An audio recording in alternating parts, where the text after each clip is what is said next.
शिवाजी कोण होता या पुस्तकावरून झालेल्या वादानंतर पवारांच्या राष्ट्रवादीचे आमदार रोहित पवारांनी कॉम्रेड गोविंद पानसरेंच्या कुटुंबाची भेट घेतली आहे आणि त्यानंतर शिवसेनेचे आमदार संजय गायकवाडांच्या विरोधात एफआयआर दाखल करावी या मागणीसाठी रोहित पवारांनी थेट राजारामपुरी पोलीस ठाणं गाठलंय। मात्र रोहित पवार निघून जाताच पोलिसांनी अदखलपात्र गुन्हा दाखल करून घेण्यास नकार दिला आणि अदखलपात्र गुन्हा दाखल करण्याची तयारी पोलिसांनी दाखवली आहे। अशा पोलिसांच्या ढिसाळ कारभारावर प्रशांत आंबी आणि पत्नी आरती आंबी यांनी नाराजी व्यक्त केली आहे।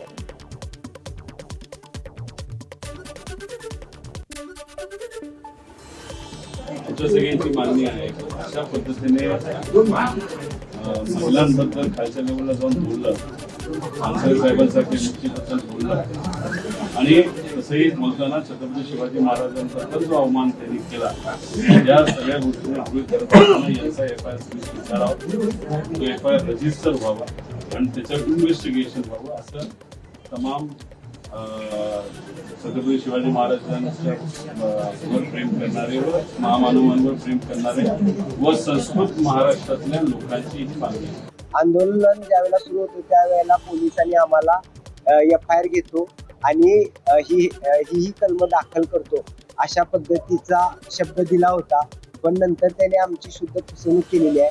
आईवरून बायकोवरून अत्यंत घाणेरड्या शिव्या या सगळ्या त्यांना दखलपात्र वाटत नाहीत, त्यामुळं अदखलपात्र स्वरूपाचा गुन्हा ते नोंद करून घेत आहेत। त्यामुळं अशी कलम किंवा अशा पद्धतीचा गुन्हा नोंदवून घेणं मला मान्य नाही। मी महाराष्ट्र पोलीस शासनाचा निषेध करते आणि संजय गायकवाड एकच वक्तव्य बरोबर बोलले होते की महाराष्ट्रातलं पोलीस अकार्यक्षम आहे, हे आज ह्याची अनुभूती मला आज आलेली आहे। त्यांनी ज्या धमक्या दिलेल्या आहेत या धमक्या जर त्यांनी खऱ्या करून दाखवल्या तर याला जबाबदार महाराष्ट्र पोलीस शासन सुद्धा असणार आहे। त्यांच्यावर कोणाचा दबाव आहे, ते कशाच्या दबावाखाली काम करतात हे सगळं आम्हाला माहिती आहे। रस्त्यावर काम करणारे कार्यकर्ते आम्ही, धमक्यांना आम्ही भीक घालत नाही, पण एखादा आमदार जर अशा पद्धतीची वक्तव्य करत असेल तर पूर्ण महाराष्ट्राला यातून काय संदेश जाणार आहे।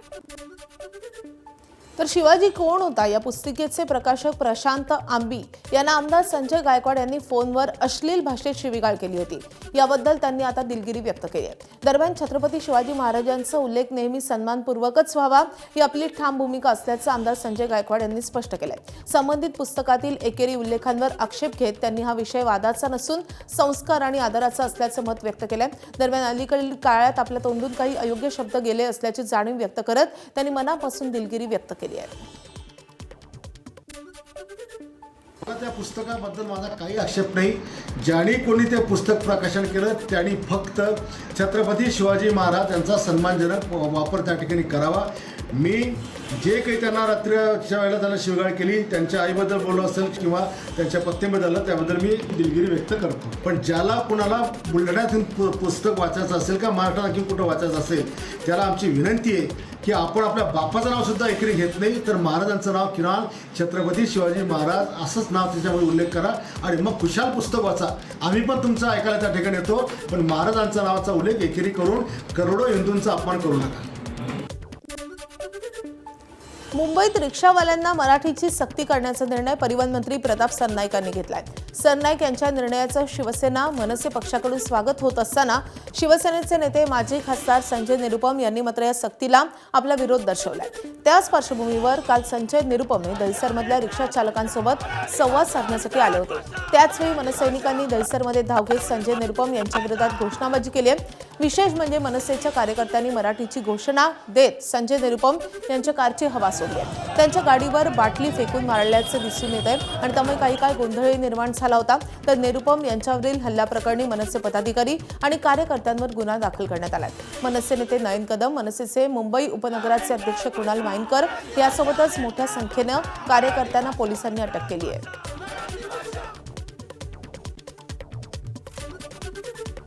तो गाड़ी की हवा काट दी गई तो मैं यहाँ रुकूंगा, बैठूंगा 2 दिन, मुझे क्या तकलीफ है?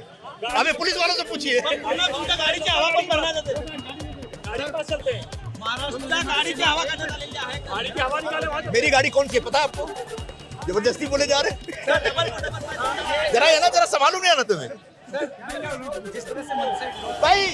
ये तो अपनी राजनीति चमकाने के लिए लोग आए हैं, क्योंकि जो मुद्दा है उस मुद्दे पर शिवसेना की जो भूमिका वही भूमिका इनकी भी है। मराठी भाषा का सम्मान होना चाहिए, हम भी बोल रहे हैं वो भी बोल रहे हैं, विरोध नहीं है। दरम्यान मराठी सक्ती करू नका म्हणून कोणी बैठका घेत असेल तर आम्ही त्याला विरोध करणार, असं मनसेचे नेते संदीप देशपांडे यांनी म्हटलंय. तसंच संजय निरुपम यांच्यावरही गुन्हा दाखल झाला पाहिजे अशी मागणी संदीप देशपांडेंनी केली आहे. हिंदुत्व सम्राट बाळासाहेब ठाकरे आणि आनंदी यांच्या विचाराचं सरकार आहे असं जे सांगतात, त्यांच्याच पक्षाचा एक माणूस मराठी सक्तीची करू नका याच्यासाठी जर बैठका घेत असेल तर त्याला निश्चितपणे आम्ही विरोध करणार. आम्ही काय या कायदेशीर लढाईला आणि केसेसला घाबरणारे लोक नाही. आम्ही अस्वल, एक केस गेला काय आणि एक केस आला काय, आम्ही या गोष्टींना घाबरत नाही. पण महाराष्ट्राच्या आणि मराठी अस्मितेच्या गोष्टीमध्ये कुठेही तडजोड आम्ही करणार नाही. मला जी माहिती मिळाली आहे त्यानुसार त्यांच्यावर सुद्धा गुन्हा दाखल झाला. आम्ही पोलिसांना सुद्धा विनंती केली आहे, संजय निरुपमला घरी बसवा तरच कायदा सुव्यवस्था राहील. पण आपण दरवेळी बोलतो इथे येऊन आव्हानं नाही द्यायची आम्हाला. भैयांनी तर अजिबात नाही. मी तुम्हाला म्हणतो, मी उत्तर भारतीय लोकांची बोलत, त्यांची मराठी बोलायची तयारी आहे ना. आज संजय निरुपम कोण करणार आहे? जे उत्तर भारतीय रिक्षावाले आहेत किंवा टॅक्सीवाले त्यांची स्वतःची तयारी आहे. ते म्हणतात आम्ही मराठी बोलू म्हणून. हाय, याला काय थाज उठली आहे? इथे येऊन मिटिंगा घ्यायची आणि बैठका घ्यायची. आज पण तिथले लोक म्हणतात आम्ही मराठी बोलायला तयार आहोत. संजय निरुपमच्या पोटात काय दुखतंय? दरम्यान मनसे कार्यकर्त्यांना अटक झाल्यानंतर पोलिसांनी काय माहिती दिली आहे तेही पाहूयात. संजय निरुपम यांची एक समाज सभा आयोजित करण्यात आली होती राम यादव यांच्याकडून. तर त्या कार्यक्रमाला संजय निरुपम आले असताना मनसेच्या कार्यकर्त्यांनी विरोध करून निदर्शनं केली होती आणि त्याबाबत पोलीस स्टेशनला गुन्हा दाखल करण्यात आलेला आहे आणि 11 मनसेचे जे कार्यकर्ते आहेत ते ताब्यात घेतलेले आहेत, त्यांच्यावर गुन्हा दाखल केलेला आहे. जळगाव शहरात महापालिकेकडून अतिक्रमण हटाव मोहीम राबवली जाते. या कारवाईत रस्त्यांवरच्या अतिक्रमित हातगाड्या, टपऱ्या, लहान मोठे शेड तसंच वाहनं जप्त केली जात आहेत. ही कारवाई सुरू असताना अनेक ठिकाणी वादाचे प्रकार समोर येत आहेत. अतिक्रमण निर्मूलन विभागाच्या पथकानं मानराज पार्क ते खोटे नगर दरम्यान कारवाई केली आहे. यावेळी काही व्यावसायिकांनी पथकाशी वाद घातलाय. एका महिलेनं तर वाद घालत कारवाईला विरोध केलाय, परंतु त्याला न जुमानता कारवाई करण्यात आली आहे आणि त्यानंतर शहरात अतिक्रमण हटवण्याची कारवाई नियमितपणे सुरू राहणार असल्याचा इशाराही महापालिकेच्या वतीनं देण्यात आलाय. ज्यांचं रस्त्यावर अतिक्रमण असेल त्यांनी ते स्वतःहून काढण्याचं आवाहनही यावेळी करण्यात आलं आहे. रोडावर मटकेवाले, विविध वस्तू विकणारे परप्रांतीय लोक होते. आज त्यांचे सर्व झोपड्या गिपड्या त्यांनी ठेवलेला माल जप्त केलेला आहे. पूर्ण रोड मोकळा केलेला आहे. त्या अनुषंगाने आज मानराज पार्क येथे 5 गाड्या जप्त केलेल्या आहेत. तसं आम्ही जळगाव शहरातील पूर्ण हायवे जोपर्यंत मोकळा होत नाही तोपर्यंत ह्या कारवाईचे सातत्य ठेवू.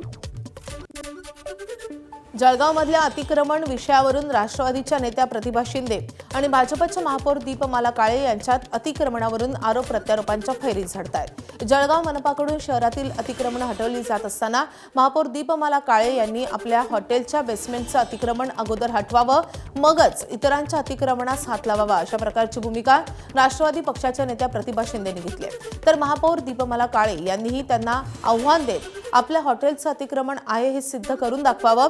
ते सिद्ध झालं तर आपण ते काढून घेऊ, अशा प्रकारची भूमिका घेतली आहे. शहराच्या महापौर ज्या आहेत त्या सगळीकडचंच अतिक्रमण काढून शहर स्वच्छ करायचा त्यांचा चंग आहे. त्याचं अभिनंदन करूया ना आपण. त्यांच्या स्वतःच्याच पतीच्या नावावरती असणारे हॉटेल इम्पेरिया जे आहे त्या हॉटेल इम्पेरियाचं अतिक्रमण आहे. तिकडे त्याचे जे रेस्टॉरंट केलेलं आहे तिथं त्यांनी पार्किंगच्या जागेवरती हॉल घेतात आणि ते लग्नासाठी देतात. तर ते अतिक्रमण काढा. काशीनाथच्या हॉटेलच्या इथला जो रस्ता आहे त्याच्यावरती अतिक्रमण केलेलं आहे. ते शाळा ज्या बांधलेल्या आहेत त्यांनी त्या कशावर बांधलेल्या आहेत, मग त्याही जरा व्हॅकेट करा. पहिल्यांदा आपल्याला स्वच्छ असावं लागतं, त्यामुळे ते पहिलं करा. महापौर म्हणून मी जेव्हापासून आले तर स्वच्छता खरंच मी करत आहेत, पण ते जे हॉटेलचा आणि याचा शाळेचा विषय केला आहे तर मला काही वाटतं, हॉटेल्स म्हणजे ही माझी आधीपासून त्याचा व्यवसाय आहे. तुम्ही बघितलं तर गेल्या माझ्या माहेरापासून आमचा हॉटेल हा व्यवसाय आहे आणि आम्ही हा चांगल्या योग्य रीतीने करत आहोत. आयुक्तांनी हे तपासावं की ते आमचं अतिक्रमण आहे, हा त्यांचा विषय आहे. त्यांनी आयुक्तांना सांगायला पाहिजे की ते अतिक्रमण आहे, तपासून त्याची कारवाई करण्यात यावी. एवढंच मी उत्तर प्रतिभा त्यांना देते. हॉटेल माझ्या नावावर आहे पण ते अतिक्रमण नाही आहे. ते त्यांनी, मी जसं तुम्हाला सांगितलं की ही कारवाई आयुक्तांची आहे की त्यांनी ती कारवाई करावी की खरंच ते अतिक्रमण आहे का, आणि असेल तर त्याचं रीतसर त्यांनी योग्य ते कारवाई करावी. तर पुण्यामधून बातमी आहे. पुण्यामध्ये सलूनच्या जवळपास गोळीबार झालेला आहे. गोळीबारात एक जण जखमी झाला आहे. गोळीबार कुणी केला आणि कुणावर केला हे अजून समोर आलेलं नाहीये. भिवंडीत डॉक्टरांच्या हलगर्जीपणामुळे रुग्णाचा मृत्यू झाल्याचा गंभीर आरोप रुग्णालय प्रशासनावर करण्यात आला. भिवंडीतल्या राहनाळ गावात राहणाऱ्या 35 वर्षांच्या विश्वनाथ वाघमारे यांच्या छातीत दुखू लागल्यामुळे अंजूर फाट्यावरील नोबेल मल्टीस्पेशालिटी रुग्णालयात त्यांना दाखल करण्यात आलं. डॉक्टर अफात खान यांनी त्याचा 2D इको काढला, परंतु तो नॉर्मल आल्यामुळे डॉक्टरांनी एन्जिओग्राफी करण्यास सांगितलं आणि त्यामध्ये छोटा ब्लॉकेज असल्याचं सांगण्यात आलं. इंजेक्शन आणि गोळ्या घेऊन रुग्ण बरा होईल असंही नातेवाईकांना सांगण्यात आलं. कुटुंबीय औषधं आणण्यासाठी गेले असता डॉक्टर अफात निघून गेले. रुग्णाला उपचारांसाठी अतिदक्षता विभागात हलवण्यात आलं आणि तिथे डॉक्टर देवयानी पाटील यांनी त्यांना इंजेक्शन दिलं. मात्र रात्री नितीन यांची प्रकृती अधिक खालावली. त्यांना रक्ताची उलटी झाली. त्यांना दुसऱ्या रुग्णालयात नेण्याची तयारी नातेवाईकांनी दाखवली, मात्र डॉक्टरांनी त्यांना सोडलं नाही. सकाळी नितीन यांचा मृत्यू झाला आणि त्यानंतर नितीन यांच्या नातेवाईकांनी रुग्णालयात गोंधळ घातलाय. तक्रार अर्ज नारपोली पोलीस ठाण्यात दाखल करण्यात आलाय. या प्रकरणात रुग्णालय प्रशासनाकडून कॅमेऱ्यावर बोलण्यास नकार दर्शवण्यात आलाय. त्याला सांगितलं की तुझ्या हृदयामध्ये एक छोटासा खालच्या साईडला ब्लॉकेज आहे. तो तुझा ब्लॉकेज पूर्णपणे इंजेक्शन आणि गोळ्यावरतीच बरं होईल. तुला न प्लॅस्टिक या बायपास करायची गरज नाही आहे. तू 2 दिवसात एकदम व्यवस्थित होशील. दुसऱ्या दिवशी सकाळी त्यांनी मला सांगितलं की खूप काही त्याच्या छातीत पाणी भरले, त्याला व्हेंटिलेटरवरती टाकावं लागेल, हे ते. आम्ही विचारलं मॅडम की भाऊ माझा एकदम व्यवस्थित आलेला होता, छोटासा ब्लॉकेज आहे, तुम्ही एवढं मला काय सांगताय, एवढं काय झालं आहे त्याला, तुम्ही एवढं हे सांगताय. त्या आम्हाला व्यवस्थित त्याचं उत्तर देत नव्हत्या. ट्रीटमेंट काय झाली हे व्यवस्थित सांगत नव्हत्या. अशा हॉस्पिटलला स्टाफला सगळ्या डॉक्टरांना ना शिक्षा झाली पाहिजे. त्यांना त्या एक जीव घेतलाय. माझ्या मुलांना वनवास करून टाकले. आता मी 2 लेकरं घेऊन काय करायला पाहिजे. माझी एक छोटी मुलगी आहे 4 वर्षाची आणि हा छोटा मुलगा आहे. यांना पोरकं करून टाकले ह्या हॉस्पिटलवाल्या लोकांनी सगळ्यांनी. डॉक्टर लोक आणि तिथला स्टाफ एकदम निष्काळजीपणाने त्यांची ट्रीटमेंट केल्यामुळे त्यांना मारूनच टाकलेला आहे. डॉक्टर निघून गेला. हे लोक म्हणे तिथं डॉक्टर नाही, डॉक्टर औरंगाबादला गेले. मग तुमच्याशी इलाज होत नसेल तर माझ्या मुलाला ट्रीटमेंट तुम्ही करीत नसताल तर आम्हाला हलवायला दुसरीकडे चान्स द्या तुम्ही. या डॉक्टर लोकांना दिलाच नाही. माझ्या मुलांना पाणी मागलं, जेवण मागलं, योजना या लोकांना जेवण दिलंच नाही. माझा मुलगा पाणी पाणी पाणी करून गेला. माझा मुलगा जेवण करून निघून गेला माझ्यासून. मी आता काय करायचं. या डॉक्टरला शिक्षा झालीच पाहिजे. मला न्याय मिळाला पाहिजे. माझा मुलगा, मला या गोष्टी घडल्या पाहिजे सर. नागपूर भंडारा दरम्यान मौदाजवळ उभ्या असलेल्या ट्रकला मागून येणाऱ्या ट्रकनं जोरदार धडक दिली आहे आणि त्यामुळे मागून धडकलेल्या ट्रकनं पेट घेतलाय. या ट्रकला लागलेल्या आगीत ट्रक चालकाचा मृत्यू झालाय. पोलीस आणि अग्निशमन दलानं घटनास्थळी दाखल होत आगीवर नियंत्रण मिळवलंय. या घटनेमुळे महामार्गावरील वाहतूक बराच वेळ विस्कळीत झाली होती. सध्या राज्यात अमरावतीच्या परतवाडामधील अश्लील व्हिडिओ प्रकरण गाजतंय. तर मंत्री नितेश राणेंची 29 एप्रिलला परतवाडामध्ये सभा होणार आहे. सकल हिंदू समाजाकडून नितेश राणेंच्या सभेचं आयोजन करण्यात आलंय.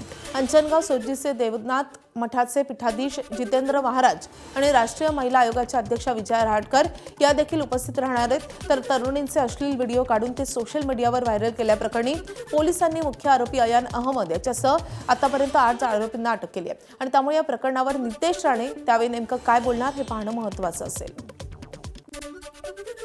एकाच दिवशी झालेल्या 3 हत्याकांडांमुळे नांदेड शहर चांगलंच हादरलंय आणि त्यामुळे आरोपींना पकडण्याचं मोठं आव्हान हे आता पोलिसांसमोर असेल. पोलिसांनी अखेर या हत्याकांडाच्या मास्टरमाइंड साईल आलासह इतर आरोपींना अटक केलेली आहे. आरोपींना न्यायालयात हजर केल्यानंतर 4 दिवसांची पोलीस कोठडी सुनावण्यात आली आहे आणि त्यानंतर आरोपीची देगलूर नाका भागात धिंडई काढण्यात आली आहे. त्यासोबत या भागात जो दादागिरी करेल, दहशत पसरवत होता त्याची देखील पोलिसांकडून धिंड काढण्यात आली आहे. कोल्हापूरमध्ये गर्भपाताच्या गोळ्या देणाऱ्या बोगस डॉक्टरसह एजंटला अटक करण्यात आली आहे. पन्हाळा तालुक्यातल्या खोतवाडी येथे ही कारवाई करण्यात आली आहे. स्थानिक गुन्हे अन्वेषण शाखा आणि आरोग्य विभागानं मिळून ही कारवाई केली आहे. ऋषिकेश खोत यानं BHMS शिक्षण अर्धवट सोडून दवाखाना सुरू केला होता. या प्रकरणी पोलिसांनी ऋषिकेश खोत आणि ऋषिकेश मानेला अटक केली आहे.